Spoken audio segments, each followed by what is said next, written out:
Jadi di wilayah kami itu dengan hampir mayoritas limbah cangkang kerang hijaunya itu bertumpuk, dan ini selalu jadi masalah memang di lingkungan pesisir kami. Bagaimana caranya di beberapa tahun ke depan kesininya itu kami merubah satu hal yang sedikit berbeda. Saya coba merubah satu hal dari limbahnya ini, dari cangkang kerang hijau itu kami rubah bentuk yang nggak cangkang lagi, Mbak. Jadi item tertentu yang memang bisa jadi produk yang ada nilai manfaatnya.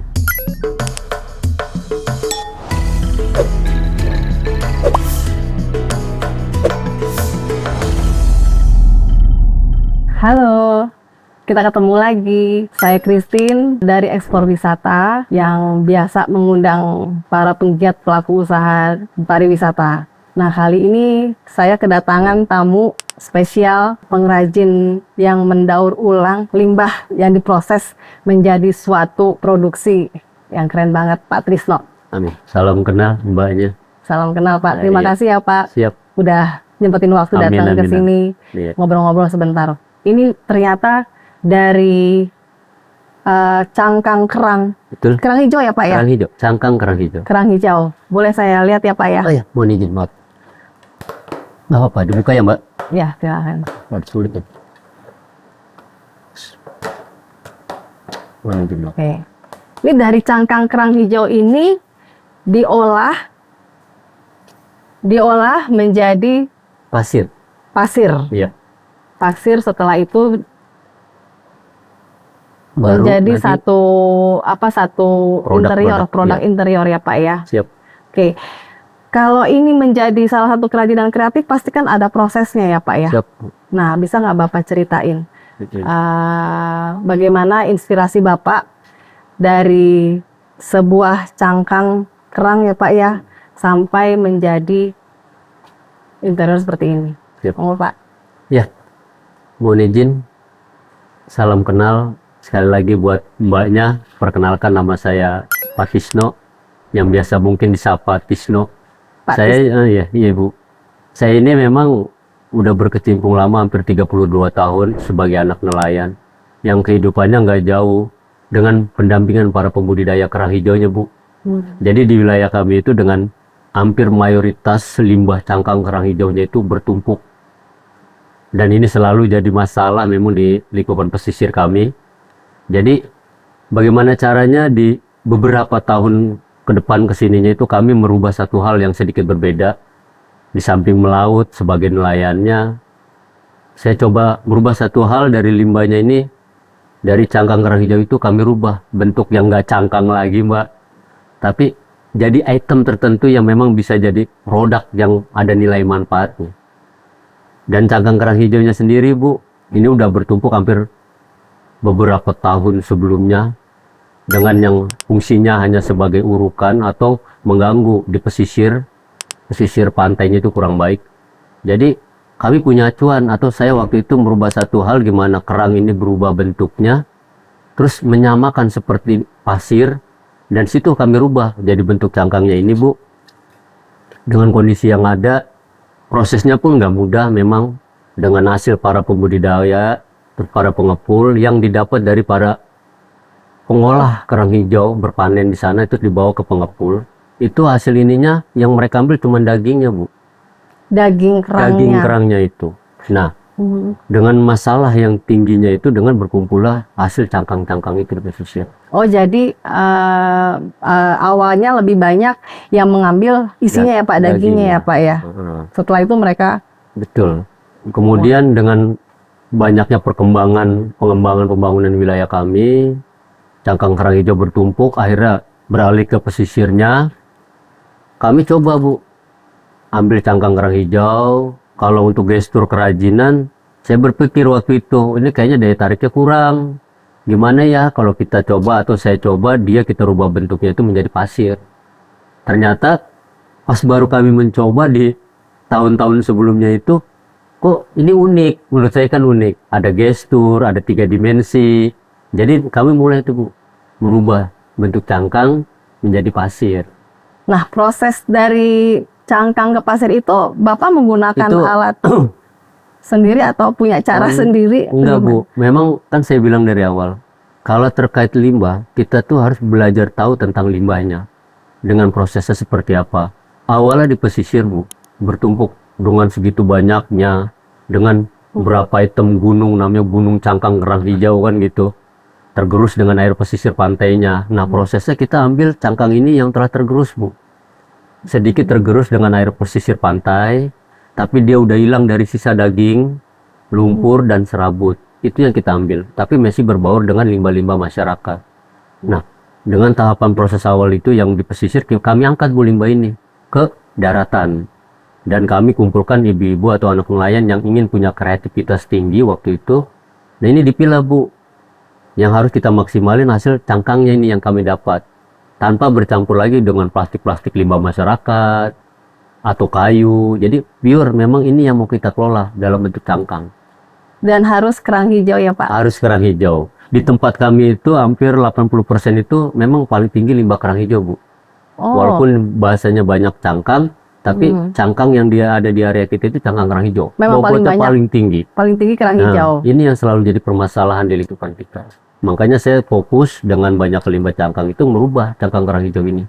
Dan tahapan tadi memang harus ada penjemuran Mbak, biar untuk menyeterilkan kondisi cangkang kerang hijau itu. Dari laut, dijemur, itu berapa lama? Nah, kalau untuk proses penjemuran dan pemilahan cukup 1 hari Bu.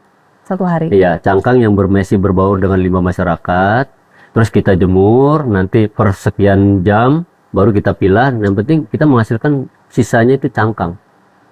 Ini yang mau bakalan nanti melalui proses penjemuran tadi, nanti ada tahapan perubahan bentuk dari cangkang menjadi pasir. Oke. Gitu. Setelah itu dari proses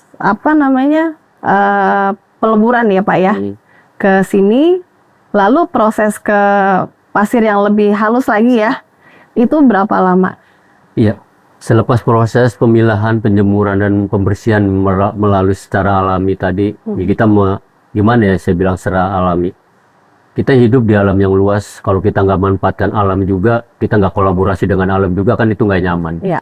Bakalan jadi titik berat kalau kita punya ini barang limbah, kita kelola di daratan dengan kapasitas kebutuhan air tinggi, terus nanti air rendapannya itu jadi masalah, ya maka saya bilang, ya udahlah kita manfaatkan pesisir yang ada dengan untuk merubah limbah-limbah lumpurnya gitu kan, sisa dagingnya melalui secara alami. Makanya itu kita manfaatin dengan alam juga, terbantu. Yang diolah ya? Iya. Gitu, Pak, ya. Lepas itu dengan standar tingkat kekeringan sehari, ini nanti masuk Mbak ke mesin pencacah untuk merubah bentuk pasir-pasir seperti ini. Nah ini namanya pasir yang memang pure pasir cacahan dari limbah cangkang yang udah kita proses penjemuran. Ini hasil akhir ya Pak ya berarti ya? Ini hasil akhirnya dari proses-proses limbah cangkang kerang hijau ini. Ini berapa macam tekstur nih Pak? Kalau untuk teksturnya sendiri itu kan tergantung keinginan kita, terus mesh yang mau kita buat untuk produk-produk apa nyamannya kita mau buat. Nah kalau ini memang asli dari cangkang ini yang dikelola dengan alat teknologi atau pelebur. Ada mesinnya, ada artinya mesinnya. Ya Pak ya? Awalnya kami ditumbuk-tumbuk dengan progres peningkatan. Tumbuk-tumbuk manual. Ditumbuk-tumbuk secara manual, bu, kayak apa rujak lah gitu kan. Rujak bebek ya Pak? Iya rujak bebek. Dengan kondisi makin meningkat, terus ada orang yang tertarik, akhirnya mungkin ada beberapa program yang masuk komunikasi secara intens ke kita. Pak, saya bantu ya untuk merubah pasir ini biar lebih percepatannya maksimal. Akhirnya amin, melalui program-program anak mahasiswa, program-program yang CSR salah satu perusahaan, dan hasil ini Bu, pasir cacahan ini kita buat higienis, atau memang kita juga secara otodidak nggak tahu harus aturannya seperti apa, tapi dia ini udah nyaman, udah nggak bau lagi yang namanya limbah. Sudah tidak berbau udah lagi. Menyengati ya. Setelah diproses jadi pasir ya Pak ya. Pasir yang kita cacah ini Bu untuk perbandingan penyeimbangan antara pemanfaatan. Kalau kita keluhannya selalu pakai pasir material, semua mungkin bisa. Cuman kan gimana sih caranya kita merubah satu hal yang tadinya nggak ada nilai manfaat jadi ini. Pasir material. Tadi ada yang menarik Pak. Jadi artinya bahan dasar yang sudah menjadi pasir ini Pak ya, itu bisa dijadikan bahan baku untuk bangunan ya Pak ya. Dan kekuatannya tidak kalah dengan pasir yang sudah biasa, yang terbiasa dibuat di bahan yang jadi bahan baku di bangunan-bangunan ya Pak ya. Betul. Oke. Cuman memang ada beberapa opsi yang tadi sempat saya bercerita sedikit. Kalau untuk kadar penyeimbangan pasir material itu, memang kita harus secara intens teliti dengan posisi cangkangnya juga. Cangkang yang kadar airnya hampir 60-70%, Mbak. Ini sedikit perbedaannya ada, mohon izin, Mbak. Jadi kalau yang udah coklat ini, gesturnya itu kita caca tetap jadi pasir, cuman untuk berapa item produk yang berbeda. Kalau untuk item punya tekanan atau penyeimbangan proyek pembangunan, itu kita ambil yang memang hijau cangkangnya. Karena ini hampir 50-60% kadar airnya masih tinggi. Nah ini yang di hadapan kita, Mbak, mohon izin, ini pasir yang kira-kira untuk pengembangan pembangunan, untuk rumah-rumah. Seperti ini juga, Pak? Nah, adanya posisinya yang di paving block, Mbak, mohon izin. Ini bahan yang kita gunakan dari pasir. Ini pasir yang dari kita gestur. Dari sini? Ya, yang hampir 60% kadar airnya masih ada. Proses apa nih Pak kalau dinamakan ya prosesnya hingga menjadi ini? Pencetakan. Pencetakan. Betul. Dari pasir ini ke pencetakan menjadi salah satu bentuk paving block ya? Siap. Ini berapa lama Pak? Kalau untuk proses pencetakan itu per 1 jam itu menghasilkan 90 biji paving block. Per 1 jam. Per 1 jam? Per 1 jam. Dengan langkah-langkah awal, pertama mencampur dari adonan pasir ini dengan semen dan air dan campuran lainnya dengan jangka waktu dengan 25 menit prosesnya pencampuran. Kalau untuk pencetakan sendiri sebenarnya kapasitasnya cepat, Pak. Kita nggak berjam-jam, dengan hasil 1 jam itu 89 biji dengan tingkat ketebalan yang berbeda. Oke. Dari nominal jumlahnya juga berbeda. Selain paving block berarti ada beberapa produk juga yang bisa dijadiin untuk kebutuhan atau satu interior untuk di rumah ya Pak ya, atau di bangunan-bangunan ya Pak ya. Siap. Tapi selama ini sudah banyak belum? Maksudnya masyarakat luas ya Pak ya, sudah mengetahui bahwa ini menjadi salah satu bahan baku untuk bangunan. Siap. Sudah banyak peminatnya kah? Kalau untuk peminat sendiri, mohon izin Mbak, kami itu tumbuh dari tahun 2018, progres mulai kelihatan di tahun 2020-an, meningkatkan limbah yang nggak ada nilai manfaat, terus mulai jadi mau nilai manfaat. Itu kami mulai di satu item atau di sisi pengetahuan orang yang ingin tahu intent waktu itu. Akhirnya progres kami buat sampel awal, cuman ada 2 opsi waktu itu kami bikin Mbak dari pasir cacan ini, yang ada daya resap airnya baik, terus sama main untuk kekuatan fabrikasi. Itu ada perbedaan juga. Yang kami bawa sekarang ini kan untuk kalangan menengah ke bawah dengan bahasa kami yang kira-kira masyarakat bisa terpenuhi dengan harga murah kan gitu kan, tapi layak pakai kan gitu ya. Kita kan berpikir awal ke situ Mbak. Jadi ya harapan kami dengan progres produk kami yang buat ini untuk kalangan menengah ke bawah ini kan jadi nilai manfaat. Oke. Nah, kalau saya dengar tadi dari cerita Bapak, proses daur ulang itu kan dari manual sampai Bapak punya mesin ya, atau Bapak dengan teman-teman komunitas ya Pak ya, pasti ya punya mesin. Berarti kan Bapak sudah sudah punya skema. Ini potensi nih menjadi satu produk. Nah, gimana cara memasarkan itu Pak ke masyarakat luas ya? Mungkin itu pengembang atau pelaku usaha juga gitu yang sehingga bisa menjadikan satu produk seperti ini ya Pak ya tadi ya. Nah itu bagaimana Pak pemasarannya dari bahan baku yang menjadi pasir sampai sudah menjadi satu? Boleh ini? Silakan. Silakan Pak, saya juga haus. Ya jadi memang Mbak, progres seperti ini awalnya kan kalau kita kerjakan itu kan masalahnya limbah. Memang orang juga kadang suka dengan opsi limbah ini mau apain kan gitu. Yang udah terbuang, tapi kami ya saya bilang tadi dari tumbuhnya awal, ini Mbak. Ya silakan Pak. Kalau yang kita lihat progres sekarang itu kan memicu terkait kepedulian pihak-pihak yang di luaran sana itu tentang gimana caranya meningkatkan produk lokal yang udah dilakukan oleh masyarakat satu wilayah gitu kan, dengan keluhan banyaknya limbah tapi mereka udah kelola dengan baik. Tujuannya sih seperti itu. Dan kami apa yang kami lakukan ini tujuan untuk menunjukkan bahwa limbah ini bisa bersaing dengan produk-produk yang memang sudah ada gitu.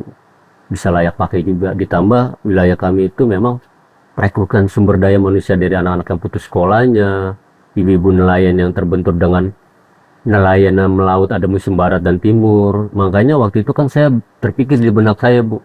Saya nelayan, Bu, yang hampir 32 tahun. Wah, 32 tahun ya, Pak? Iya. Makanya Biasa. saya berkecimpung dengan limbah itu memang mungkin udah di bidangnya saya. Saya juga nggak mengerti sebenarnya awalnya begini, tapi nggak belajar juga dengan secara otodidak aja.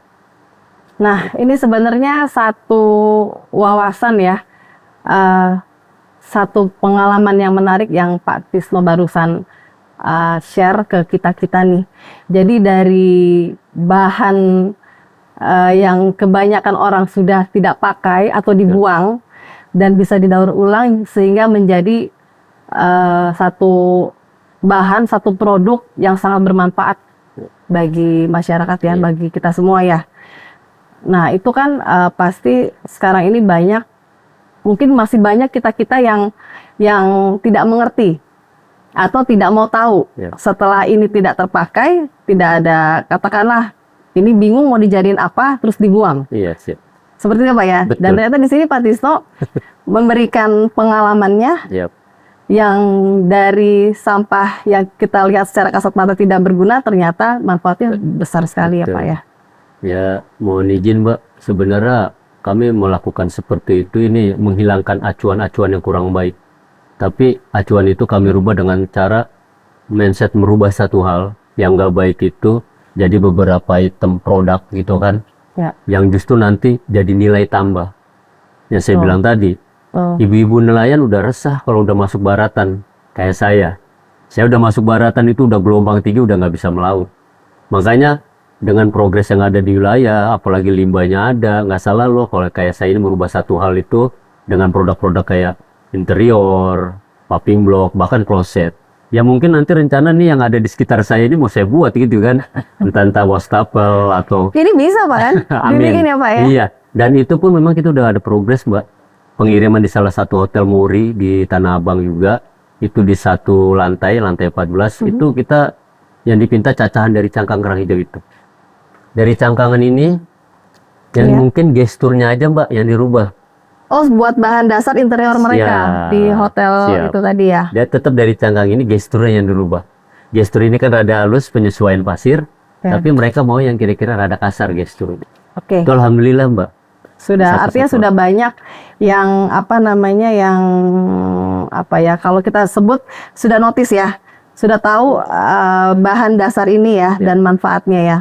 Pak, saya mau tahu deh, berarti kan di tempat di lingkungan Bapak tinggal atau tempat cangkang ini berasal, itu kan pasti ada beberapa teman Bapak atau komunitas di sekitar ya Pak ya, yang berdampak ya, artinya dari hasil ini.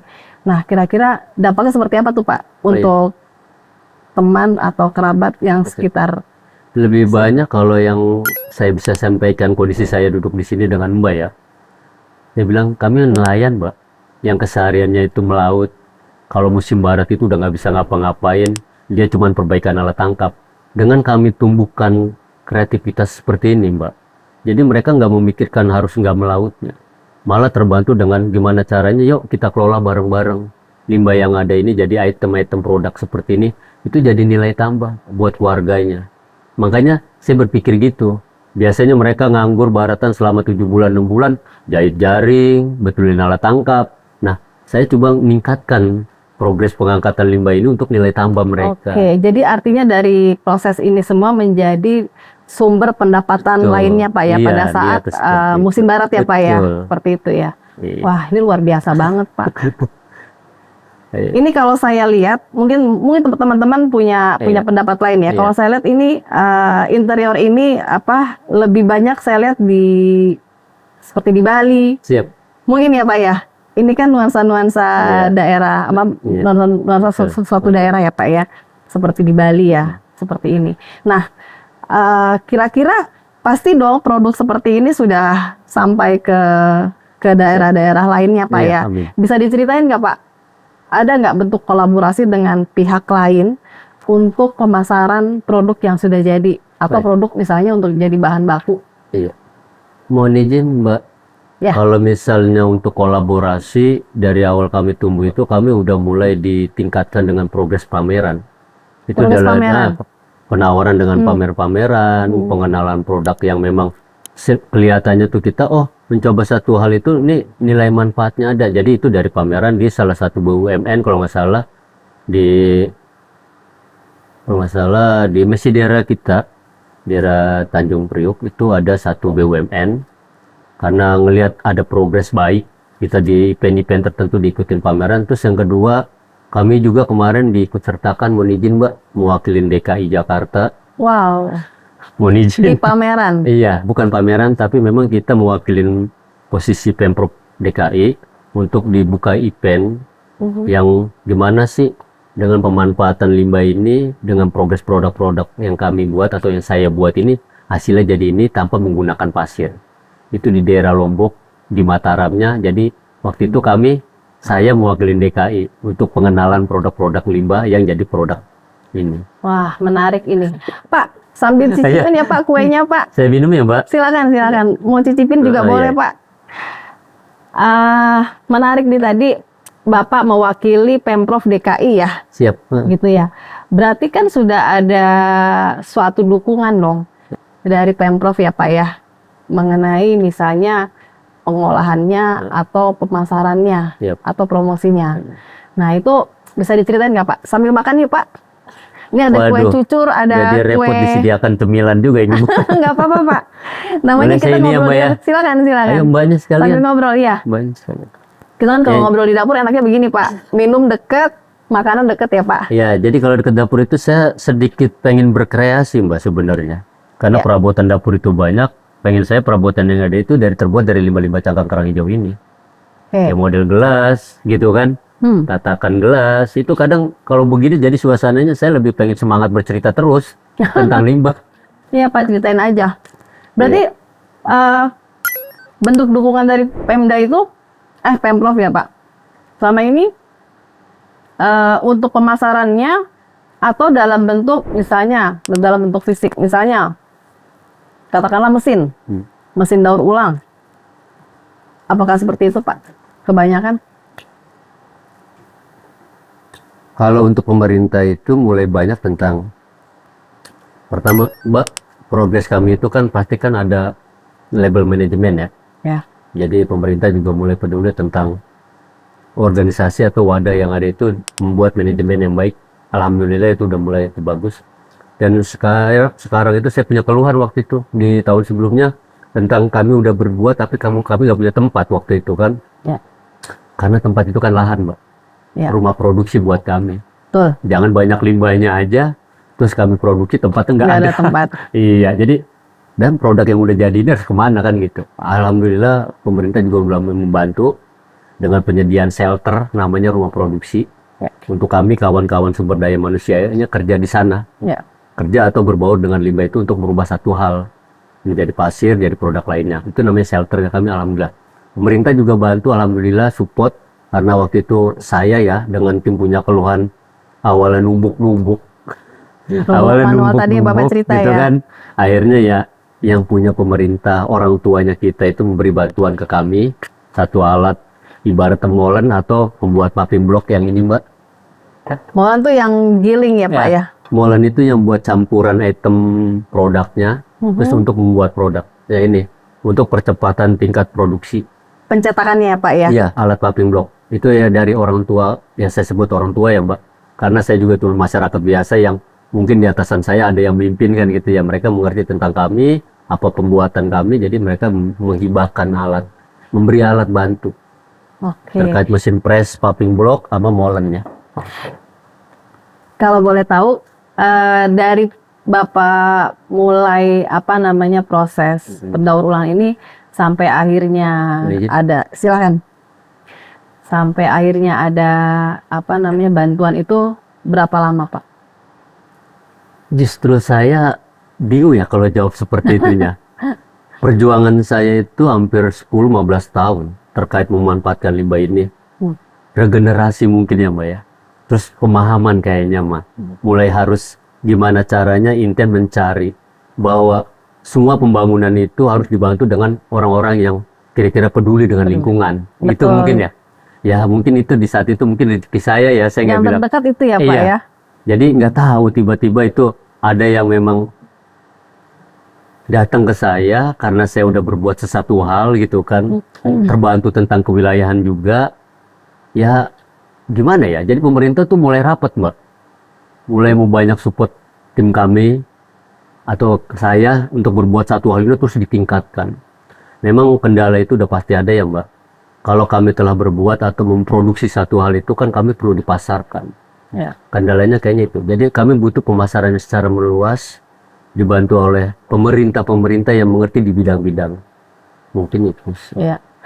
Jadi artinya dari Bapak dan teman-teman komunitas dan pemerintah sudah ada sinergi ya Pak ya. Siap, amin. Dan ini memang apa namanya patut dilestarikan dan mungkin dikembangkan lagi. Karena apa namanya ini salah satu informasi yang benar-benar mungkin nggak semua dari kita yang tahu. Ternyata ini banyak sekali yang bisa menjadi satu produk bermanfaat gitu dan menjadi sumber pendapatan juga ya Pak ya di sekitar pesisir ya Pak ya. Seperti itu.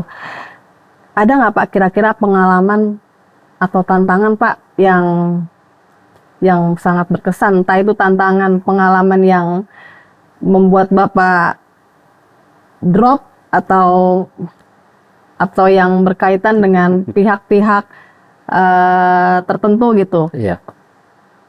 Bisa diceritain. Tantangannya itu kalau untuk sebagian lainnya sih saya nggak ada tantangan ya Mbak. Tapi selepas saya mulai duduk di pengembangan pemanfaatan limbah, progres ini mulai kelihatan. Tantangannya saya itu ya dengan teman-teman atau pihak-pihak yang kepeduliannya itu belum tumbuh gitu kan. Saya mau harapan saya ini sekedar cuman orang yang berbuat sesuatu hal yang gimana memikirkan caranya nelayan itu dengan kesulitan baratan tadi bisa berbaur dengan kerja seperti ini atau tidak alih profesi untuk menutupi kesenggangan dia tadi tidak melautnya.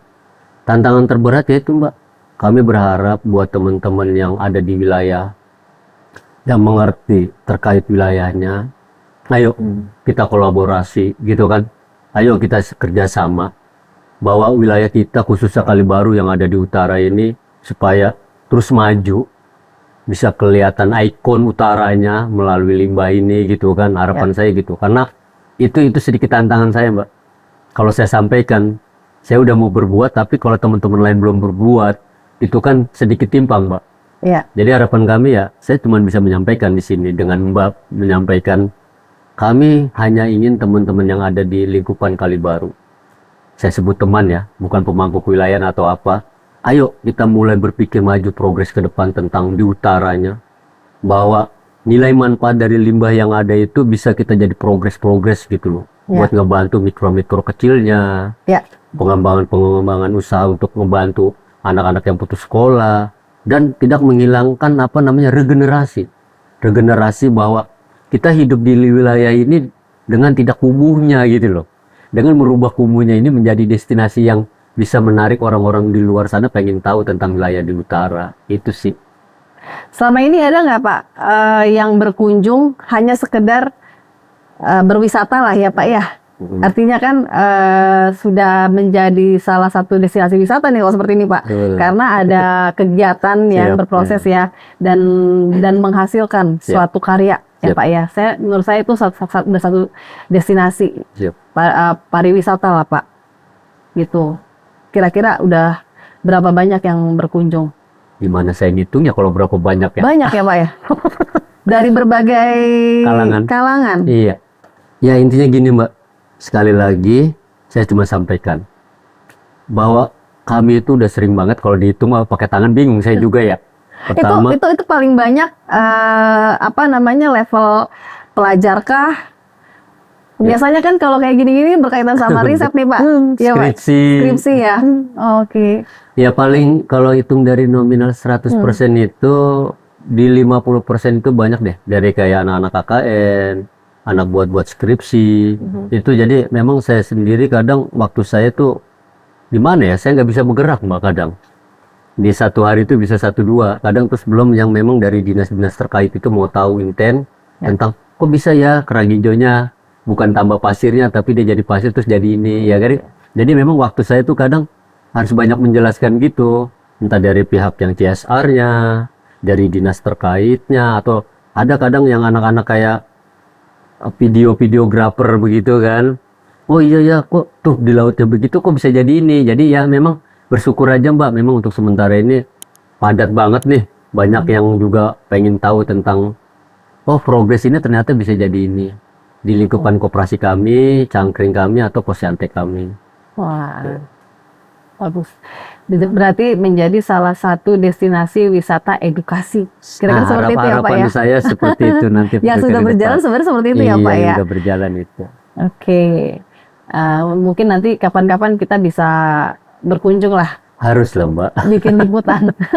Harus atur jadwal, Iya. kunjungan ke tempat gas. Nah, ini kan Bapak sudah sekian tahun sudah melakukan hal-hal yang artinya yang menjadi suatu hasil ya Pak ya. Ya.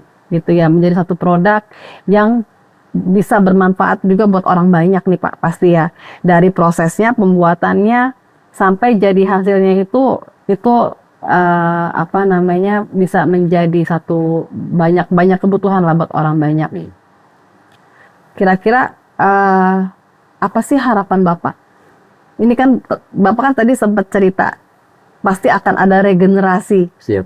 ya Pak ya. Nah, kira-kira tuh harapan Bapak ke depannya seperti apa? Dari apa yang sudah berjalan. Kalau saya sendiri dan tim ya, terutama setelah progresnya berjalan ada hasil seperti ini, kami berharap ada banyak atau pihak terkait itu selalu mensosialisasikan program-program yang terkait pemanfaatan limbah. Jadi buat regenerasi itu biar tahu bahwa kami tinggal di pesisir itu bukan cuma main di pantainya, gitu kan? Kami tinggal di pesisir itu bukan cuma ibaratnya merusak pantainya, tapi mengedukasikan, lebih banyak mengedukasikan terkait tentang sosialisasi manfaat limbah yang ada di pesisirnya. Kalau wilayah lain mungkin apa, kalau wilayah kami ya lebih banyak mengedukasikan, cerita-cerita atau mensosialisasikan kepada regenerasi yang ada bahwa kita hidup berdampingan dengan limbah yang ada, tapi jadinya ini loh. Bisa jadi loh ini nilai tambah buat kamu loh, gitu kan. Bisa jadi juga ini menutupi kesenggangan tidak melautnya karena baratan loh. Jadi ya mungkin lebih banyak nanti seperti itu. Dan hasil produknya tidak kalah saing dengan produk-produk dari luar ya Pak ya. Betul. Itu yang benar harus kita lestarikan ya Pak ya. Iya, oke. Kira-kira apalagi yang Bapak mau sampaikan? Pesan buat generasi muda-mudi sekarang ya Pak? Iya. Ya harapan saya kita yang sebagai awalan atau pemula orang tua yang mencoba merubah satu hal itu, buat regenerasi sekarang ya lebih meningkatkan belajar terkait teknologi untuk percepatan masalah pengembangan, pemasaran produk tentang penguatan limbah yang ada jadi nilai manfaat di manajemen teknologinya. Ya kalau saya sendiri Mbak, kalau dibicarakan tentang teknologi, saya juga kadang kan nggak ngerti. Saya terbantu dengan orang-orang atau anak-anak didik kami yang ada di Wadah Cangkring ini, yang anak-anak yang memang putus sekolah tapi mengerti teknologi, penjualan, marketingnya, terus pencatatan pembukuan. Ya buat progres ke depan, mereka ini harus bisa nge-push bahwa wilayah kami ada seperti progres limbah ini, terus pemerintah dan pihak-pihak lain itu tahu.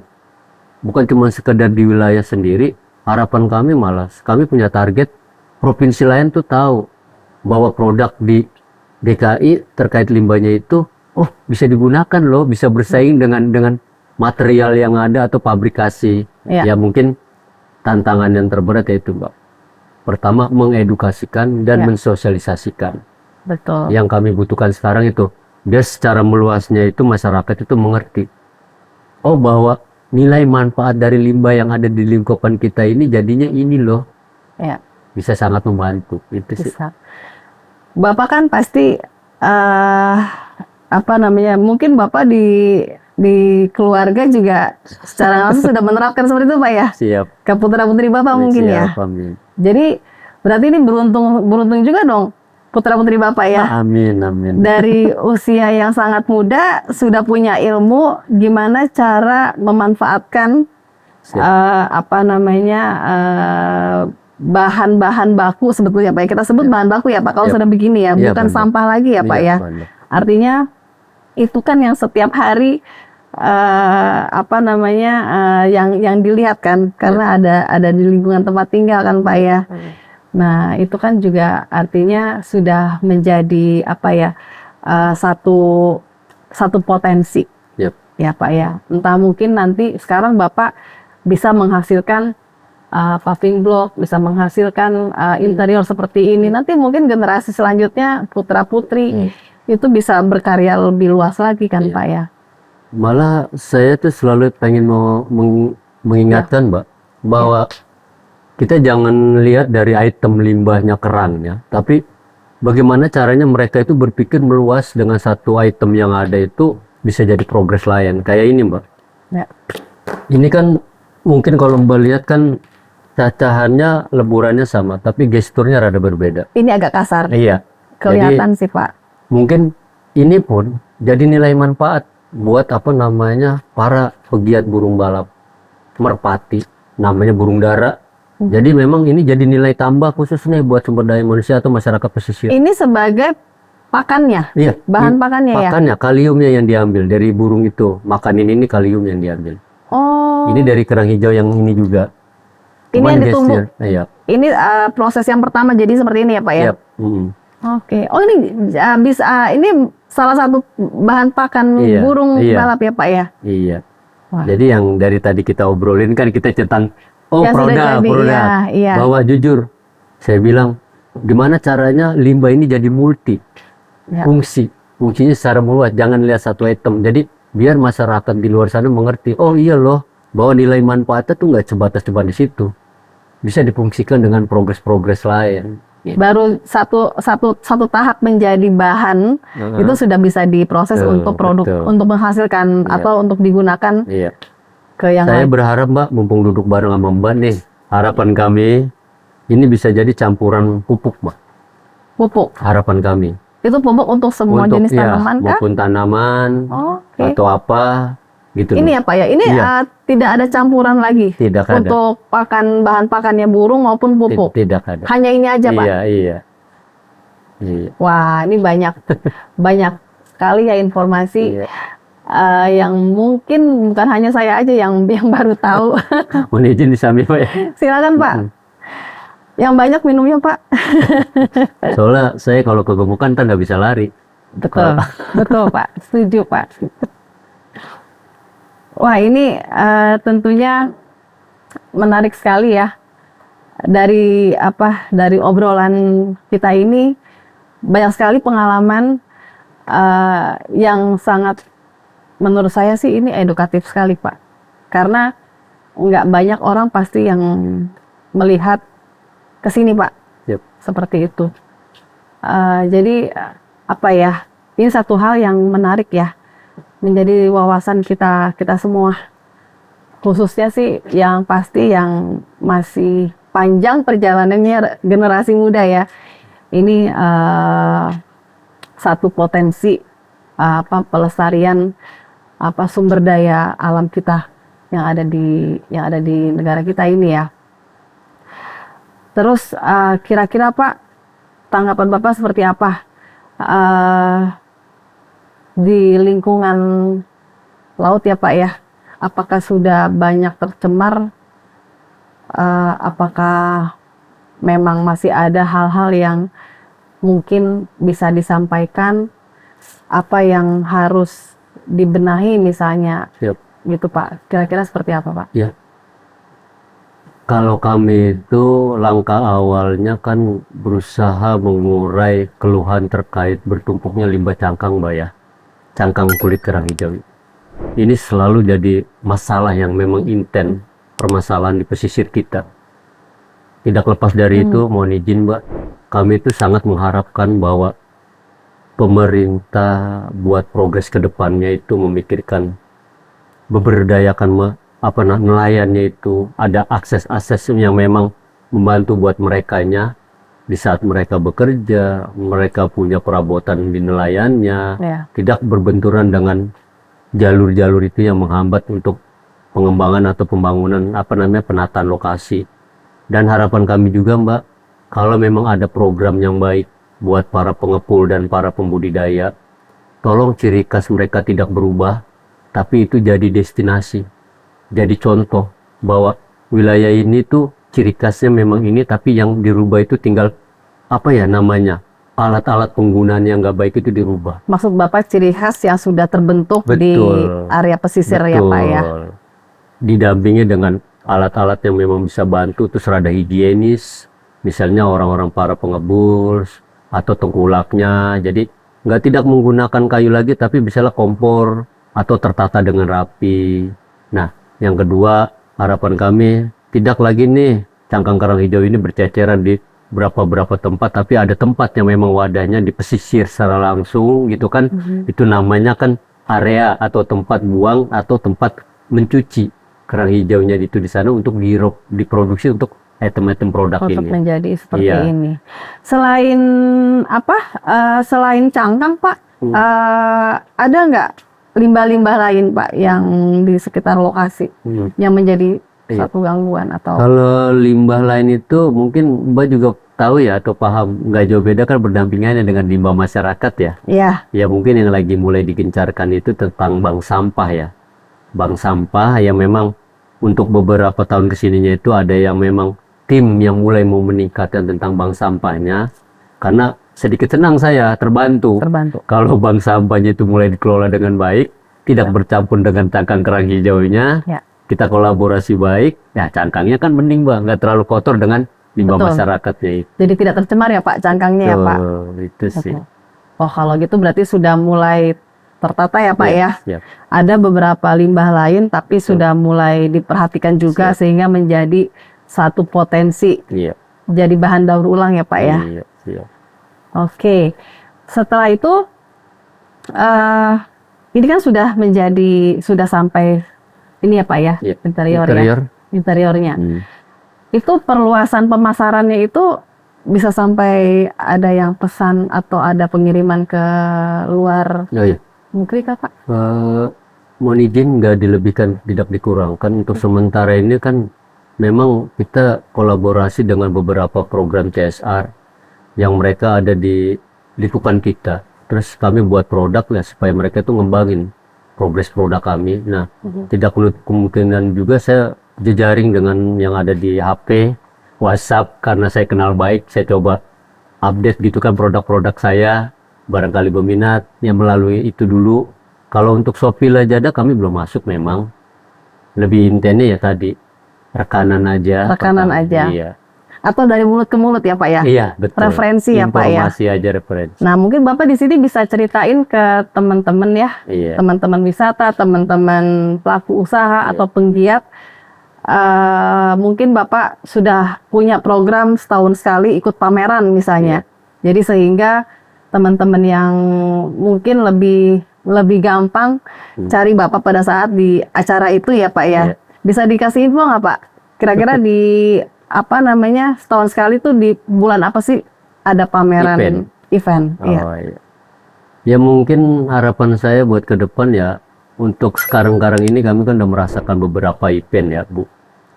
Ke depan supaya program berkelanjutan tentang event-event, tentang buka-buka pameran itu untuk mikro-mikro kecil yang berusaha mandiri terus mengolah satu hal yang ada nilai manfaat itu terus supaya digalakkan, terus ditingkatkan supaya mereka tuh dengan niat baik itu merubah satu hal yang nggak baik itu jadi baik, untuk peningkatan sumber daya manusianya juga, hasil nilai tambah untuk ya anak-anak nelayan yang putus sekolah, punya kreativitas untuk mengkreasikan, mengedukasikan apa sih limbah ini menjadi satu hal yang bisa membantu kebutuhan. Setuju Pak, itu yang paling mendasar harus sebenarnya sih Pak ya. menjadikan pola pikir gitu ya Pak ya, yang menjadi apa namanya potensi untuk ke arah yang ternyata ini bisa dijadikan sesuatu yang bermanfaat untuk kedepannya. Ini nggak terasa waktunya sudah lumayan Pak ya, hampir 1 jam. Banyak sekali hal-hal yang menarik yang kita bicarakan. Sebenarnya sih masih butuh waktu banyak lagi ya Pak, tapi nanti kita bisa nyambung ya Pak di lain waktu.